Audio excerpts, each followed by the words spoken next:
ਹਾਂਜੀ ਸਾਧ ਸੰਗਤ ਜੀ ਵਾਹਿਗੁਰੂ ਜੀ ਕਾ ਖਾਲਸਾ ਵਾਹਿਗੁਰੂ ਜੀ ਕੀ ਫਤਿਹ। ਸੋ ਮੈਨੀ ਆਫ ਯੂ ਗਾਇਜ਼ ਕਮੈਂਟਡ ਵੀ ਭਾਜੀ ਤੁਸੀਂ ਪੰਜਾਬੀ 'ਚ ਕਰੋ। ਉਹ ਗੱਲ ਸੁਣੋ, ਇੱਥੇ ਕੋਈ ਸੁਖਬੀਰ ਬਾਦਲ ਲੈਕਚਰ ਚੱਲਦਾ, ਪੰਜਾਬੀ 'ਚ ਕਰਨਾ ਹੋਊਗਾ ਤੁਸੀਂ ਪੰਜਾਬ ਕਿਤੇ ਕਥਾ ਕਰਾਂਗੇ ਫਿਰ ਦੇਖੀ ਜਾਓਗੇ। This is Canada. ਇੱਥੇ ਜਿਹੜਾ ਮੀਡੀਅਮ ਹੈ, ਇੱਥੇ ਜਿਹੜੇ ਸਵਾਲ ਪੁੱਛਦੇ ਆ ਰਾਈਟ ਉਹ ਇੰਗਲਿਸ਼ ਵਾਲੇ ਆ, ਅਤੇ ਉਹ ਆਮ ਗੋਣਾ ਸੇ ਟੂ ਦੈਮ ਇਨ ਪੰਜਾਬੀ, ਜਿਹਨਾਂ ਨੂੰ ਅੱਖਰ ਦੀ ਨਹੀਂ ਪਤਾ ਲੱਗਣਾ ਕੁਛ ਕਿਆ ਬੋਲੀ ਜਾਂਦਾ ਮੈਂ। So this is it's too bad. This is going to be in English and Punjabi mixed because the people who are asking questions, they're based here.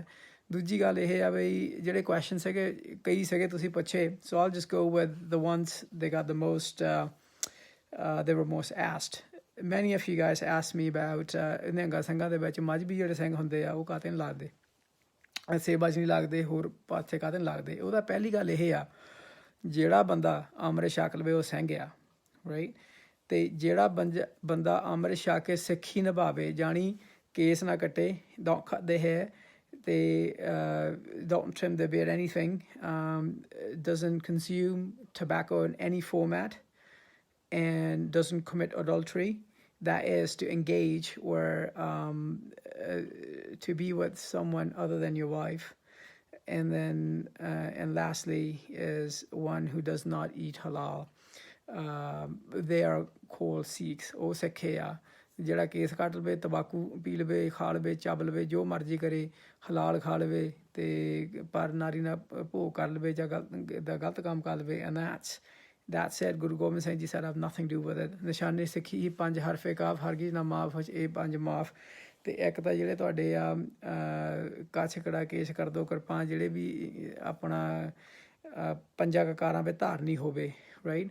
ਅਤੇ ਉਸ ਤੋਂ ਬਾਅਦ ਜਿਹੜਾ ਹੁੱਕਾ ਹਜਾਮਤ ਜੋ ਚੀਜ਼ਾਂ ਆ ਇਹਨਾਂ ਤੋਂ ਪਰੇ ਹੋਵੇ, ਉਹ ਸਿੱਖ ਪੱਕਾ ਆ। ਅਤੇ ਬਾਕੀ ਤੁਸੀਂ ਲੋਕਾਂ ਨੂੰ ਬੇਵਕੂਫ ਬਣਾ ਸਕਦੇ ਆ, ਗੁਰੂ ਗੋਬਿੰਦ ਸਿੰਘ ਜੀ ਮਹਾਰਾਜ ਸੱਚੇ ਪਾਤਸ਼ਾਹ ਨੂੰ ਨਹੀਂ। ਸੋ ਇਹਦਾ ਲੇਖਾ ਦੇਣਾ ਪੈਂਦਾ।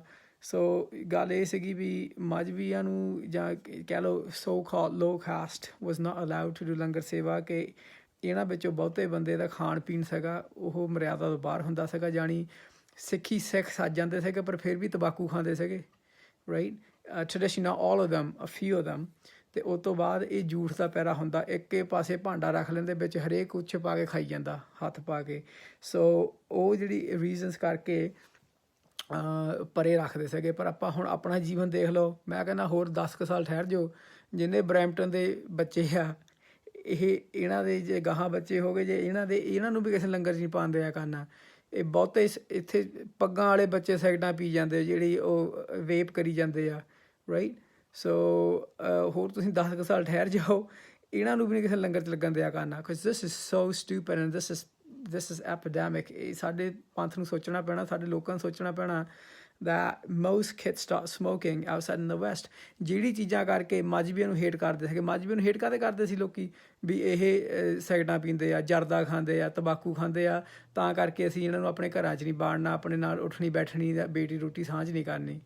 ਵੀ ਤੁਸੀਂ ਵੀ ਆਹੀ ਕੰਮ ਕਰਦੇ ਆ ਜਿਹੜੇ ਇੱਥੇ ਬਰੈਂਪਟਨ ਦੇ ਕਈ ਬੱਚੇ ਸੁਣਦੇ ਹੋਣਗੇ, ਜਿਹੜੇ ਟਬੈਕੋ ਕੰਜ਼ਿਊਮ ਕਰਦੇ ਆ, ਉਹ ਸਾਰੇ ਤੁਹਾਡਾ ਵੀ ਇਹੀ ਹਾਲ ਹੋਣਾ ਆ। ਹੋਰ 10 ਸਾਲ ਠਹਿਰ ਜਾਓ, ਤੁਹਾਨੂੰ ਵੀ ਲੋਕਾਂ ਨੇ ਇਹ 'ਚ ਹੀ ਪਾ ਦੇਣਾ ਜਿਹੜੀ ਸ਼ੂਦਰ ਬਰਾਦਰੀ ਆ। ਅੱਵਲ ਤਾਂ ਚਲੋ ਕਈ ਬਹੁਤੇ ਦਾ ਜਿਹੜੇ ਇਹਨੂੰ ਭੁਲੇਖਾ ਵਾ ਵੀ ਜਿਹੜੇ ਆਪਣੇ ਨੂੰ ਜੱਟ ਕਹਿੰਦੇ, if you go by the Indian caste system, Manu Smriti ਪੜ੍ਹ ਲਓ, ਉਹ 'ਚ ਲਿਖਿਆ ਸ਼ੂਦਰ ਅਤੇ ਨਾਰੀ ਤਾੜਨ ਕੇ ਅਧਿਕਾਰੀ, ਇਹਨਾਂ ਨੂੰ ਤਾੜ ਕੇ ਰੱਖਣਾ ਚਾਹੀਦਾ ਦੋਹਾਂ ਨੂੰ ਰਾਈਟ। ਉਹ ਤੁਹਾਨੂੰ ਆਹ ਹਾਲ ਕਰਦੇ ਸੀਗੇ। ਮਹਾਰਾਜ ਸੱਚੇ ਪਾਤਸ਼ਾਹ ਨੇ ਕਿਰਪਾ ਕਰਕੇ ਇੱਥੇ ਤੱਕ ਲੈ ਕੇ ਆਉਂਦਾ ਵੀ ਤੁਹਾਨੂੰ ਬਰਾਬਰ ਦਾ ਦਰਜਾ ਦਿੱਤਾ, ਬਰਾਬਰ ਕਿਹਾ ਤੁਹਾਨੂੰ ਇੱਕ ਰਾਜ ਪਾਠ ਬਖਸ਼ਤੇ। ਸੋ ਤੁਸੀਂ ਫਿਰ ਸਿੱਖੀ ਤਿਆਗ ਕੇ ਹੈਦਾਂ ਦੇ ਕੰਮਾਂ 'ਚ ਪੈਣ ਡਏ ਆ, ਅਤੇ ਤੁਹਾਡਾ ਵੀ ਇਹੀ ਹਾਲ ਹੋਣਾ ਆ ਰਾਈਟ। ਸੋ ਇਸ ਕਰਕੇ ਮੈਂ ਬੇਨਤੀ ਕਰਦਾ ਸਾਰਿਆਂ ਨੂੰ ਜਿਹੜੇ ਸਿੱਖ ਆ, ਸਿੱਖ ਪਰਿਵਾਰ ਨਾਲ ਸੰਬੰਧਿਤ ਆ ਜਿਹੜੇ ਬੱਚੇ ਆ, ਬਈ do not consume tobacco. It's not allowed in Sikhi, and that's one of the reasons ਵੀ ਲੋਕ ਕਹਿੰਦੇ ਸੀ ਚੂੜੇ ਨਸ਼ੇ ਆ, ਇਹ ਚਮਾਰਾ ਨਸ਼ੇ ਆ ਵੀ ਜਿਹੜੇ ਤੰਬਾਕੂ ਖਾਂਦੇ ਆ। ਵੀ ਤੁਸੀਂ ਵੀ ਆਹ ਕੁਛ ਕਰਨ ਲੱਗ ਪਏ ਤਾਂ ਤੁਹਾਡੀ ਸ਼੍ਰੇਣੀ ਵੀ ਉਹੀ ਹੋਣੀ ਆ ਰਾਈਟ। ਸੋ ਤਾਂ ਕਰਕੇ ਬਹੁਤੇ ਨਿਹੰਗਾਂ ਸਿੰਘਾਂ ਦੇ ਵਿੱਚ ਪਹਿਲਾਂ ਬੰਦੇ ਨੂੰ ਪਰਖਦੇ ਆ ਚਿਰ ਲਾ ਕੇ ਵੀ ਇਹ ਕਿਤੇ ਤੰਬਾਕੂ ਤਾਂ ਨਹੀਂ ਖਾਂਦਾ ਹੈਗਾ, ਉਸ ਤੋਂ ਬਾਅਦ ਸੇਵਾ ਚਲਾਉਂਦੇ ਆ। ਇਹ ਮੈਨੂੰ ਲੱਗਦਾ ਹੋਰ 5-6 ਸਾਲਾਂ ਵਿੱਚ ਇਹਨਾਂ ਨੇ ਜਿਹੜੇ ਕਨੇਡਾ ਤੋਂ ਆਏ ਜਾਂ ਇੰਡੀਆ ਦੇ ਵੀ ਜਿਹੜੇ ਦੂਜੇ ਸਾਮਕ ਜਿਹਨੂੰ ਖੋਟ ਅਨਖੋਟ ਮਜ਼੍ਹਬੀ ਆ, ਇਹ ਉਹ ਨਹੀਂ, ਇਹ ਸਾਰਿਆਂ ਦੀ ਪਰਖ ਕਰਕੇ ਵਿੱਚ ਪਾਇਆ ਕਰਨਾ ਵੀ ਜਿੱਦਾਂ ਉੱਥੇ ਬੇੜਾ ਬੈਠਿਆ ਆ। ਦੂਜੀ ਗੱਲ ਇਹ ਆ what is Majbi, right? This is such a bullshit term. ਮਹਾਰਾਜ ਸੱਚੇ ਪਾਤਸ਼ਾਹ ਦੇ ਵੇਲੇ ਜਿਹੜਾ ਬੰਦਾ ਕਿਸੇ ਨੂੰ ਮਜ਼ਬੀ ਜਾਂ ਨੀਵੀਂ ਜਾਤ ਕਹਿ ਕੇ ਹੇਟ ਕਰਦਾ ਆ ਉਹਦੇ ਵਰਗਾ ਬੇਵਕੂਫ ਨਹੀਂ ਹੋ ਸਕਦਾ। ਜੇ ਤੁਸੀਂ ਸਿੱਖ ਆ ਅਤੇ ਤੁਹਾਨੂੰ ਸੁੱਚਾ ਆਨੰਦ ਜੀ ਬਾਰੇ ਨਹੀਂ ਪਤਾ ਅਤੇ ਸਮਝ ਲਓ ਵੀ ਤੁਸੀਂ ਜਿੰਨੇ ਵੱਡੇ ਤੁਹਾਡੇ ਤੋਂ ਵੱਡਾ ਭੇਖੀ ਸਿੱਖ ਕੋਈ ਨਹੀਂ ਹੈਗਾ। ਮੈਂ ਬਹੁਤ ਇਹ ਡਰ ਕੇ ਬਚਨ ਕਰਦਾ ਅਤੇ ਬਹੁਤ ਨਿਮਰਤਾ ਨਾਲ ਬਚਨ ਕਰਦਾ। ਬਾਬਾ ਸਦਾਨੰਦ ਉਹ ਸ਼ਖਸ ਆ ਜਿਹੜੇ he was there with Sri Guru Tegh Bahadur Sahib Ji in Delhi when Maharaj Sache Pasha was shaheed, when the Mughals they chopped off Guru Sahib's pure beautiful head when they severed it, and the legend goes that there was a big hailstorm, and there was a big storm, and then no one could see anything all of a sudden. And then ਭਾਈ ਜੀਵਨ ਸਿੰਘ ਜੀ ਜਿਹਨਾਂ ਨੂੰ ਭਾਈ ਜੈਤਾ ਜੀ ਕਹਿੰਦੇ ਆ, so Bhai Jaita ji's dad was Sadanand ji, and Sadanand ji's height was similar to Guru Tegh Bahadur Sahib ji, and Baba Sadanand ji told his son Bhai Jeta that, hey Bhai Jeta, no one can see anything, chop off my head right now, kill me right now, sever my head and put my head down and pick up Guru Sahib's head and leave this place, and pick up Guru Sahib's body, leave my body, and Mughals will think that it's not Guru Tegh Bahadur Sahib, just me, and then because there's blood everywhere, you can pick up Guru Sahib's body and his head and just take it away. And this is what exactly Bhai Jeevan Singh Ji, Bhai Jeta Ji did. He killed his dad right there, chopped off his head, and then he picked up Guru Sahib's body and his head and fled. And Mughals all the time thought the person that he had in their custody was by Guru Tegh Bahadur Sahib. In fact, it was by Sadananda ji. Any badi qurbani kiti hobe, he belonged to what you guys call low caste, so-called low caste. Rangarete Guru ke bete. Jad Baba Jeevan Singh Ji, Bhai Jeta Ji brought the head to Guru Gobind Singh Ji Sache Pasha. Maharaj said, at that point, no one's ever done this big qurbani, and to baad marne ke Rangarete Guru ke bete. The Rangareta is a low caste, was called low caste in the Hindu caste system. Maharaj said, you guys are Guru Sahib's kids. And that's the status they were given. And Bhai Jeevan Singh Ji fought along Guru Gobind Singh Ji's time, with Guru Gobind Singh Ji, and he was martyred at Sarsa when the Mughals were chasing Guru Gobind Singh Ji. And he was a general in the Sikh army. So legend even says that he taught Shastra Vidya and he imparted education to Sahibzada Baba Jeet Singh Ji. So that was a status in Guru Sahib's ਘਰਾਂ ਦੇ ਵਿੱਚ। ਜਿਹੜਾ ਬੇਅੰਤ ਸਿੰਘ ਨੇ ਜਿਹੜੇ Indira Gandhi assassinate ਕੀਤੀ ਸੀਗੀ, ਇਹ ਮਾਰੀ ਸੀਗੀ, ਉਹਨ ਵੀ Beant Singh belonged to that caste. I say it.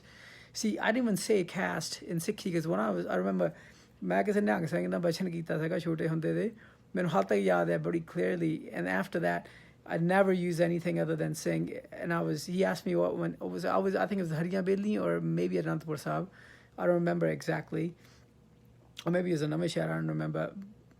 There's a Nihang Singh, he asked me my name. Kehanda, Kaka tera naam ki a? Main kaha ji, mera naam Phalana Singh a. ਤੇ ਉਸ ਵੇਲੇ ਉਹਨੇ ਬਾਬੇ ਨੇ ਕਿਹਾ, ਕਹਿੰਦਾ ਮੈਂ ਕਿਹਾ ਜੀ, ਮੈਂ ਕਿਹਾ ਮੇਰਾ ਨਾਂ ਅਮਰਿੰਦਰ ਸਿੰਘ। ਉਹ ਕਹਿੰਦਾ ਹਾਂ ਇੱਥੇ ਰੁਕ ਜਾ, ਅੱਗੇ ਨਹੀਂ ਨਾਂ ਲੈਣਾ। ਕਹਿੰਦਾ ਮੈਂ ਕਿਹਾ ਬਾਬਾ ਜੀ ਕਿੱਦਾਂ, ਕੀ ਗੱਲ? ਐਂਡ ਹੀ ਗੋਜ਼, ਕਾਕਾ ਜੇ ਤੂੰ ਜਦ ਤੱਕ ਗੁਰੂ ਗੋਬਿੰਦ ਸਿੰਘ ਜੀ ਨੇ ਜਦ ਖਾਲਸਾ ਪੰਥ ਸਾਜਿਆ ਨਾ, ਖਾਲਸਾ ਮੇਰੀ ਜਾਤ ਪਾਤ, ਜਾਤ ਗੋਤ ਸਿੰਘਨ ਕੀ ਦੰਗਾ। ਉਹਨੇ ਮੈਨੂੰ ਇੱਦਾਂ ਕਿਹਾ ਵੀ ਮਹਾਰਾਜ ਸੱਚੇ ਪਾਤਸ਼ਾਹ ਨੇ ਅੰਮ੍ਰਿਤ ਛਕਾਇਆ ਆ, ਜਿਹੜੇ ਸਿੱਖ ਆ ਉਹ ਸਿੰਘ ਤੱਕੇ ਨਾਂ ਲਾਉਂਦੇ ਆ। ਜੇ ਕਹਿੰਦਾ ਤੂੰ ਸਿੰਘ ਤੋਂ ਬਾਅਦ ਹੋਰ ਨਾਂ ਲਾਊਂਗਾ ਫਿਰ ਗੁਰੂ ਗੋਬਿੰਦ ਸਿੰਘ ਜੀ ਦਾ ਪੁੱਤ ਨਹੀਂ, ਫਿਰ ਤੂੰ ਹਰਾਮ ਦੀ ਔਲਾਦ ਆ। ਕਹਿੰਦਾ ਹਰਾਮ ਦੀ ਔਲਾਦ ਬਣਨਾ, ਗੁਰੂ ਗੋਬਿੰਦ ਸਿੰਘ ਜੀ ਔਲਾਦ ਬਣਨਾ। ਮੈਂ ਕਿਹਾ ਮਹਾਰਾਜ ਅਸੀਂ ਗੁਰੂ ਗੋਬਿੰਦ ਸਿੰਘ ਦੇ ਬੱਚੇ ਆ। ਹੁਣ ਕਿਹਾ ਬਸ ਸਿੰਘ ਤੱਕੇ ਨਾਂ ਰੱਖਣਾ, ਬਾਕੀ ਕਹਿੰਦਾ ਇਹ ਜਿਹੜੀ ਕਤੀੜ ਆ, ਕਹਿੰਦਾ ਕਤੀੜੇ ਨਾਂ ਲਾਉਂਦੀ ਆਪਣਾ ਅਖੀਰਲਾ, ਕਹਿੰਦਾ ਸਿੰਘ ਨਹੀਂ ਲਾਉਂਦੇ। ਮੈਂ 7 ਵਜੇ ਨੇ ਮਹਾਰਾਜ। So and that is the legend in Nihang Singh. So this is the reason ਕਿ ਜਿਹੜੇ ਆਪਾਂ ਕਹਿ ਦਿੰਦੇ ਆ ਵੀ ਚੌਥੇ ਪੌੜੀਏ ਜਾਂ whoever they call him, ਵੀ ਜਿਹੜੇ ਅੰਮ੍ਰਿਤ ਛਕਦੇ ਆ, ਕਨਵਰਟ ਹੋ ਕੇ ਆਉਂਦੇ ਆ, ਅੰਮ੍ਰਿਤ ਛਕ ਕੇ ਨਿਹੰਗਾਂ ਸਿੰਘਾਂ ਸੇਵਾ ਕਰਨ ਆਉਂਦੇ ਆ, they keep a watchful eye. ਪਰ ਇੱਦਾਂ ਨਹੀਂ ਇਹਨਾਂ ਨੂੰ ਇੱਦਾਂ ਨਹੀਂ ਵੀ ਇਹਨਾਂ ਨੀਵਾਂ ਦਰਜਾ ਦਿੱਤਾ ਜਾਂਦਾ ਆ because that never happened Guru Sahib's time and even to this day and ਜਿਹੜਾ the present ਜਥੇਦਾਰ of Buddha Dal is Balbir Singh and he belongs to a Bajigar Qawm, right? So none of this stuff happens in the Hang Singh Dals. I can't say about other dere but Niਹੰਗਾਂ ਸਿੰਘਾਂ ਵਿੱਚ ਇੱਦਾਂ ਨਹੀਂ ਹੁੰਦਾ।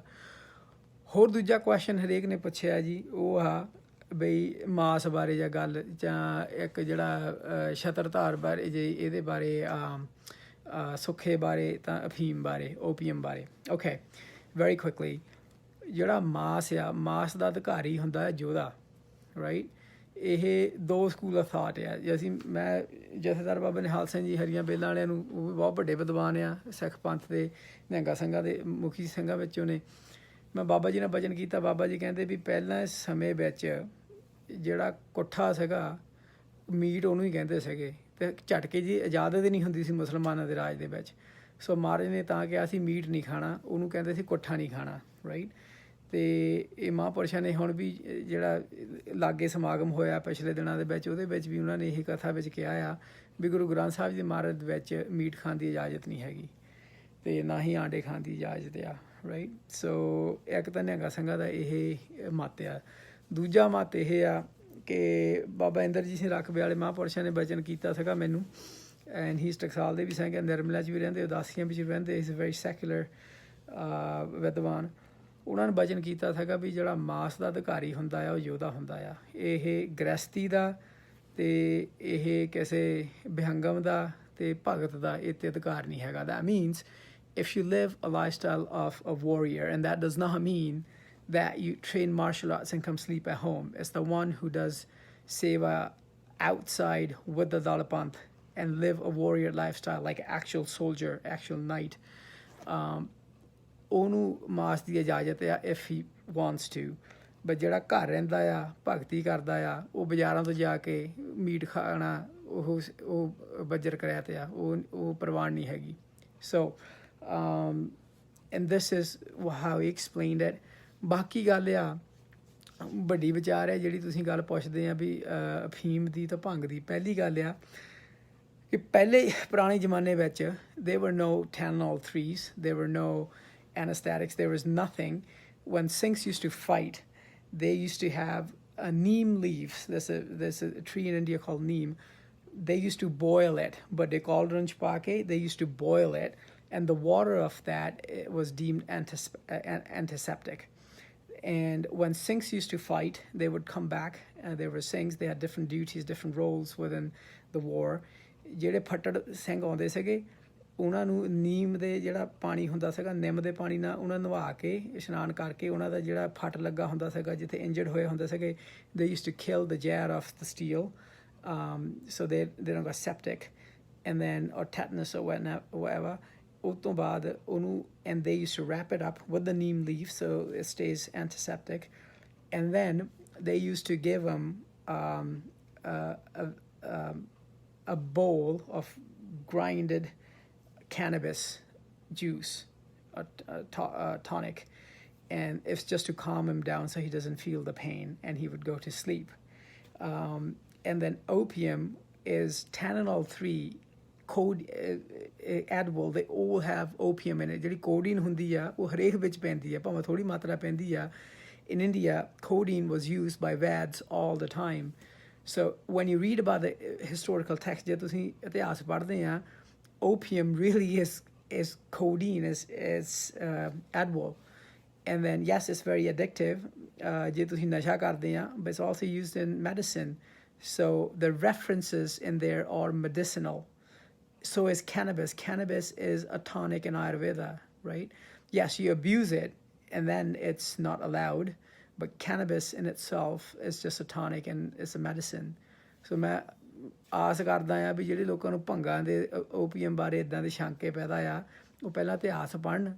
ਇਤਿਹਾਸ ਜਿਹੜੀਆਂ ਕੌਮਾਂ ਦੇ ਇਤਿਹਾਸ ਸਿਰਜਿਆ ਨਿਹੰਗਾਂ ਸਿੰਘਾਂ ਵੀ ਸੀਨੇ ਬਸੀਨੇ ਇਤਿਹਾਸ ਤੁਰਿਆ ਆਉਂਦਾ ਆ the epitome of the Khalsa ਪੰਥ। ਸੋ ਇਹਨਾਂ ਨੂੰ ਤੁਸੀਂ ਕੰਸਲਟੇਸ਼ਨ ਕਰੋ ਸਮਝੋ ਵੀ ਹੈ ਕੀ ਚੀਜ਼ ਲਿਖੀ ਆ ਲਕੀਰ ਦੇ ਫਕੀਰ ਨਹੀਂ ਬਣਨਾ। ਬਾਕੀ ਇੰਨੀਆਂ ਬੇਨਤੀਆਂ ਪ੍ਰਵਾਨ ਕਰਨੀ there many other topics which I'll get to whenever I get time.